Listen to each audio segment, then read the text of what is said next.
A esta hora de la mañana recibimos en TPA Noticias Matinal a Elena Martín, es catedrática de Psicología Evolutiva y de la Educación de la Universidad Autónoma de Madrid. Elena, buenos días, bienvenida. Hola, buenos días. Además de todas estas cosas, es una de las coautoras de la LOMLOE, la nueva ley de educación. La verdad es que sobre esta ley, Elena, se podría hablar tanto y hay tanto que preguntar, pero voy a empezar quizás por lo más inmediato. No sé si se confiere a la ley, pero bueno, ayer se aprobaba en el Consejo de Ministros la reforma de bachillerato. Es un bachillerato con más opciones. Es un bachillerato que desdobla la modalidad que había de artes en dos. Una hacia el itinerario plástico y otra hacia el itinerario música. Y además establece un bachillerato general, que este sí es una novedad completa. ¿En qué consiste este bachillerato general, esta novedad? ¿Cuáles son las principales novedades? El bachillerato general es una posibilidad para que alumnado que a veces no tiene claro hacia dónde quiere ir cuando tiene que entrar en estos estudios pueda hacer unas enseñanzas que todavía le abren más vías o que se dirigen hacia estudios que no están claramente marcados por ciencias, letras, por simplificar. También, y esto lo querría destacar, es un bachillerato que permite establecer un puente con la formación profesional, con los grados superiores, para ir y para volver, lo cual es una de las claves de calidad del sistema educativo, como han señalado todos los organismos internacionales.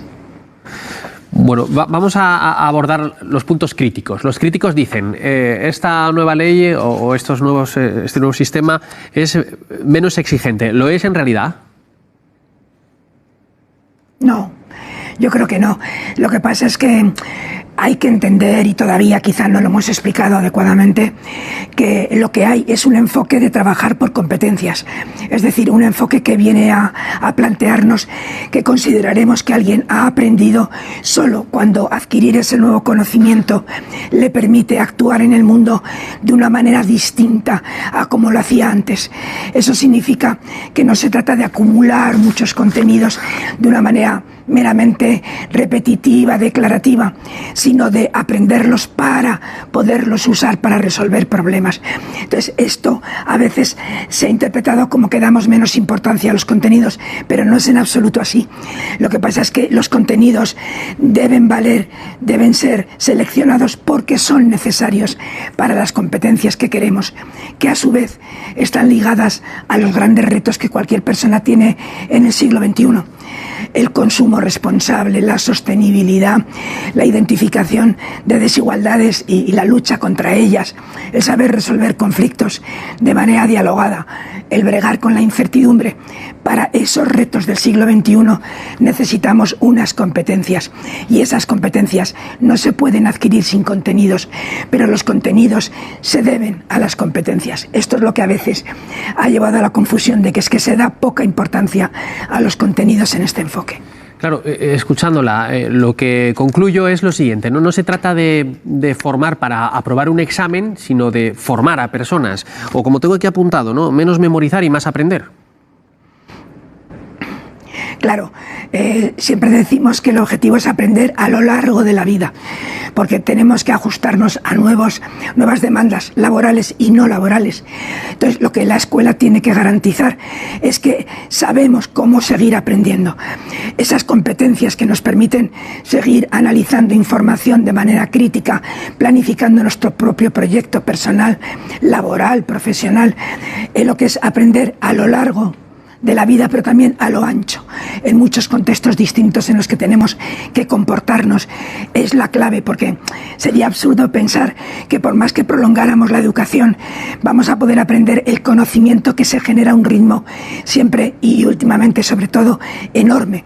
Por tanto, la meta es que nosotros podamos seguir construyendo conocimiento, podamos seguir aprendiendo, no que podamos seguir aprobando, sino que podamos seguir realmente aprendiendo. La verdad que le oigo y bueno, nos cuenta la música, que suena bien, pero ¿cómo se va a interpretar esta música? Quiero decir, escucho a los profesores, por ejemplo, ¿no? Dicen que quizá vamos con algo de retraso para poder implantarlo ya. Sí, tienen mucha razón, porque el año que viene empieza en todo el sistema educativo en los años impares, en infantil, en primero de primaria, tercero, quinto, en secundaria, primero, tercero, primero de bachillerato, empieza ya este nuevo currículo. Y la verdad es que estamos en abril.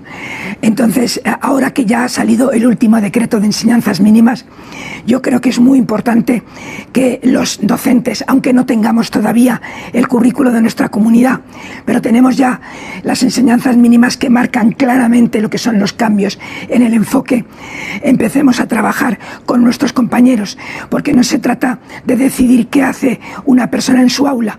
Una de las claves de este modelo curricular es trabajar de manera coherente todo el currículum durante las distintas etapas.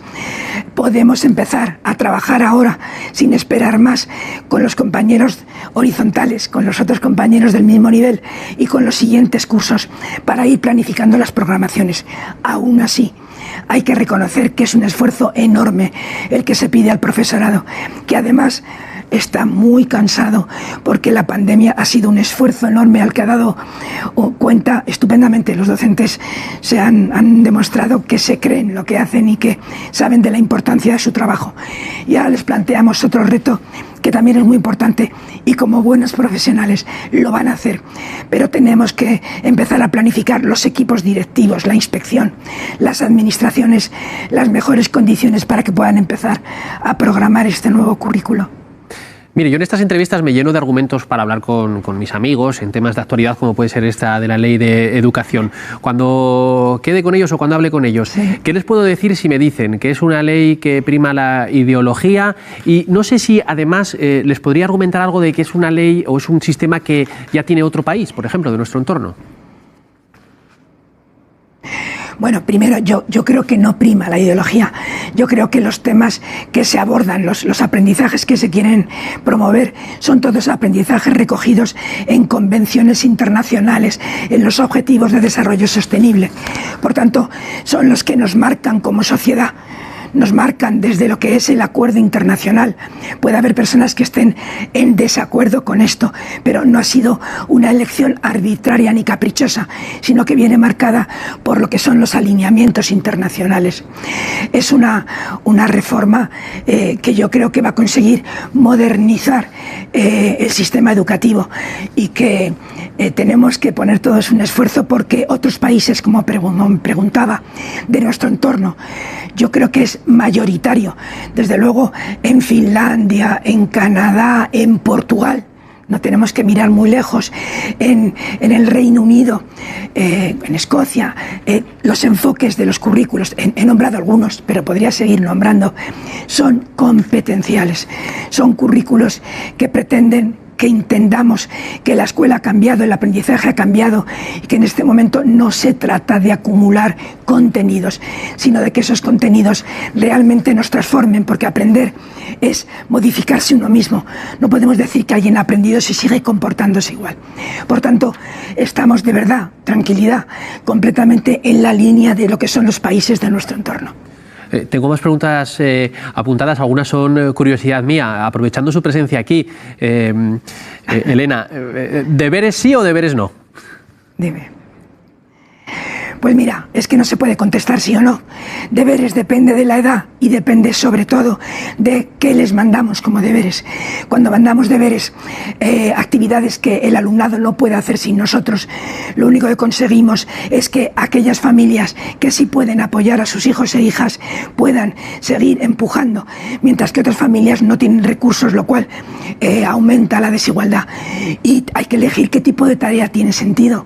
Aunque solo fuera leer en casa, desde luego eso hay que hacerlo, pero hay algunas tareas que requieren del apoyo del docente, que cuando estás haciéndolo en casa a veces no lo tienes, y a edades muy pequeñas yo creo que las horas escolares son más que sobradas. Con que luego comentaran con su familia lo que están haciendo, leyeran y en algún caso hicieran una tareita, sería más que de sobra. Obviamente, según subimos en la escolaridad, hay que utilizar muchas horas para aprender en casa, pero en las primeras etapas no tanto. Sí, claro, escucho y pienso, aprender en la escuela, educar en casa, quizás sea un argumento, no lo sé si lo comparte usted.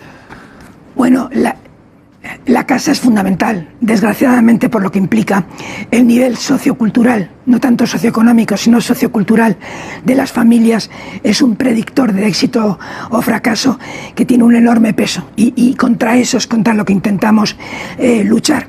Pero las familias tienen que entender, de esto se habla poco, pero las familias tenemos que entender qué es lo que nos están proponiendo como cambio, porque si no, seguiremos pidiendo a nuestros hijos la nota como si fuera lo más importante, el que sepan un dato concreto, porque es como nos hemos educado. Si nosotros, las familias, no cambiamos también y entendemos bien qué es lo que nos están proponiendo en nuestro nuevo enfoque, no vamos a acompañar este cambio como necesitamos. Ya, pero la nota al final es importante porque, bueno, le pregunto, ¿no? También, porque al final para entrar a determinados estudios necesitamos una nota, o debe de cambiar también, a lo mejor el sistema de acceso, por ejemplo, a la universidad. No, las notas son muy importantes, pero empiezan a ser muy importantes cuando acabamos la secundaria obligatoria o cuando acabamos el bachillerato. Recordemos esto, no se puede marcar un sistema educativo entero solamente por la universidad, dado que unos van a la universidad, pero un porcentaje grandísimo no va. Eso no quiere decir que no sea importante la nota, pero recordemos que no todo está marcado por la nota. Está marcado más que nada por el que salgas de la escuela sintiéndote competente. Hay gente que sale de la escuela esponjada y hay gente que sale encogida porque en su experiencia escolar le hemos dado un feedback, una devolución de que no sabe aprender. Cuando un alumno no aprende, pasan dos cosas: que no aprende el contenido concreto, la competencia que queremos, pero que aprende que no puede aprender. Y cuando alguien no se siente competente, no puede seguir aprendiendo ni a lo largo, ni a lo ancho, ni nada. La selectividad va a cambiar. El Ministerio ha planteado que para el 2024, que es cuando saldrán los alumnos que empezarán el curso que viene, el bachillerato, habrá que hacer una prueba de acceso a la universidad acorde con este enfoque competencial, una prueba del estilo de las que utiliza la OCDE con PISA y de las que se utilizan ya en las evaluaciones diagnósticas que hacemos en nuestro sistema educativo.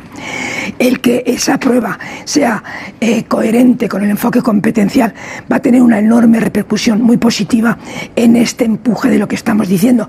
Pero la nota es importante, pero tenemos que distinguir entre la nota, que tiene muchos factores que a veces no controlamos, y nuestra propia conciencia de si estamos aprendiendo o no, y si sabemos y queremos seguir aprendiendo. La verdad que tengo muchísimas preguntas, tengo poco tiempo, pero citaba usted a PISA. ¿No estamos demasiado pendientes de PISA muchas veces? Sí. No sé, a veces uno puede pensar que incluso legislamos para contentar a PISA más que al alumnado. No. Uy, ya quisiera yo a veces que eso fuera verdad. No, en absoluto. Puede que estemos demasiado pendientes de PISA, y no es que quiera criticar los medios de comunicación, pero porque el día que sale PISA salen siempre titulares y luego a veces nos volvemos a olvidar de la educación. Pero no, en realidad nuestras propias pruebas de evaluación internas del sistema educativo español, y sobre todo las pruebas que cada comunidad autónoma, la suya también, hace con el alumnado, que son para todo el alumnado, porque PISA coge una muestra.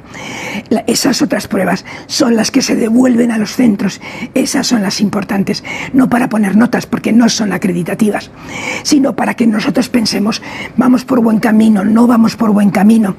Por tanto, PISA es un referente con mucho eco mediático, pero los docentes en los centros nos servimos más de otras pruebas de evaluación que no son solo las de PISA. Bueno, después de haber participado usted en la elaboración de esta ley, buena o no, ya sabe que hay muchas opiniones, ¿no queda usted como preocupada por el hecho de que haya un cambio de gobierno y se vuelva a cambiar? ¿Por qué pasa esto en este país? Pues esto pasa porque la educación es uno de los servicios públicos sociales básicos de un estado del bienestar, y bueno, pues hay que mirar, ¿no?, cómo la entendemos. Sin embargo, mi opinión, creo que fundamentada, es que en realidad, aunque es cierto que cada vez que hay un gobierno ha habido un cambio de ley, lo que se cambia en las leyes no ha sido tanto. Yo participé en la ley del 90, en la LOCSE, y la estructura del sistema educativo que tenemos todavía, mucha muchísimos años después es la misma. Luego hay muchísimos aspectos del sistema que no se tocan. Hay algunas novedades que estamos comentando y lo que realmente es ideológico son temas como la enseñanza de la religión, el que queramos o no incluir o más bien exigir la excelencia o la equidad, o el que queramos dar más dinero a una red pública concertada, que es que son temas ideológicos. Y por tanto la sociedad, a través de sus legisladores, tiene que decidir en qué sentido quiere ir. Esos son los énfasis que, si analizamos las leyes, cambian en todas ellas. El resto matiza, avanza, porque hay que avanzar. Pero si lo miráramos con un cierto finura, veríamos que no hay tantos cambios. Y con todo... ¿Sí me preocupa que puedan cambiar la ley? Sí, claro que me preocupa, sí. Con todo, perdóneme, Sí. ¿cuándo se podría ver los resultados de esta reforma, de esta ley? Quiero decir, claro, no es de hoy para mañana, tendrá que pasar una generación, dos, no sé. No. Sí, desde luego. Y tendremos que estar atentos a los que son indicadores internacionalmente aceptados. Hemos conseguido un mayor porcentaje de alumnado que acaba la obligatoria. Hemos rebajado el abandono temprano. Es decir, el porcentaje de personas que entre 18 y 24 años no tienen título de posobligatoria, o de bachillerato o de FP. Estos indicadores son fundamentales porque son los que nos permiten tener un acuerdo sobre qué es que un sistema de educación mejore o no.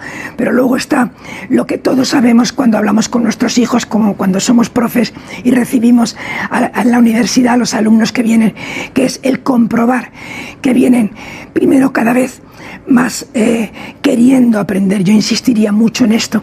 En este momento el alumnado está aprendiendo fuera, en otros contextos que no son escolares. Tiene acceso a YouTube y a miles de servicios que a veces le pueden ayudar tanto más que la escuela. Y la escuela tiene que ajustar los aprendizajes a que tengan sentido. No puede ser que el alumnado quiera aprender fuera y en la escuela lo haga porque lo tiene que hacer, pero vaya perdiendo sentido. Por tanto, si conseguimos que los alumnos, las alumnas se encuentren a gusto en los centros educativos y que comprueben que aprender es algo que puede producir mucha satisfacción, será un indicador tan importante como los que se miden cuantitativamente en los organismos internacionales. Y al final creo que todos los caminos conducen a Pisa y no a Roma, aunque estén en Italia. No es PISA, no es PISA. En realidad son los sistemas de indicadores. PISA no tiene que ver con abandono, porque PISA es a los 15 años y el abandono se mide entre 18 y 24. Son indicadores internacionales que nosotros tenemos que internamente, porque a mí me preocupa más que dentro de lo que es el sistema educativo escolar español haya enormes diferencias entre comunidades autónomas. Y eso no lo mide PISA solo, lo miden todos los indicadores de evaluación que tenemos como España. Nosotros tenemos muchos sistemas de evaluación internos a España que miden además las comunidades autónomas. Eso ayuda más a tomar decisiones políticas que PISA, se lo puedo asegurar. Pues Elena Martín, catedrática de Psicología Evolutiva y de la Educación de la Universidad Autónoma de Madrid, coautora de la LOMLOE. Gracias por atendernos y arrojarnos algo de luz sobre esta ley que, ya sabes, habla mucho de ella. Bueno, aprovecho que estamos acabando para decir que yo he participado en la LOMLOE, pero de lo que soy coautora es del modelo de currículo, O sea que hay que ajustar los méritos o deméritos de cada uno. Muchas gracias. Bueno, que no es poco. Muchas gracias.